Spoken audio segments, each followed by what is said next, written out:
ব্যস্ত জীবনে তো কাজকর্ম লেগেই থাকে। এর মধ্যেই কখনো কখনো নিজেদের জন্য একটু সময় বের করতে হয়। আজকে আমরা মূলত যাচ্ছিলাম মেট্রো রেলে করে দিয়াবাড়ির ওই দিকটায়। দিয়াবাড়ির ওখানে হাঁসের মাংস, দেন অনেক মজাদার খাবার এগুলো পাওয়া যায়, এবং উপরে মেট্রো রেল যাচ্ছে, নিচে বসে এগুলো খাওয়ার মজাটাই আলাদা। তো আমরা যেতে যেতে ফুটেজ নিচ্ছিলাম। আর আমরা বরাবরই রিক্সায় ঘুরতেই বেশি পছন্দ করি।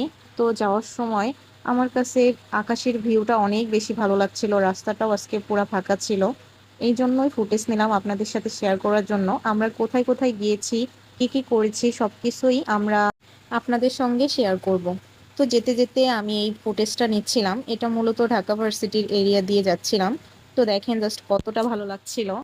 ঢাকা শহরে ফাঁকা রাস্তা পাওয়াটা একদম দুর্লভ বস্তু পাওয়ার মতো।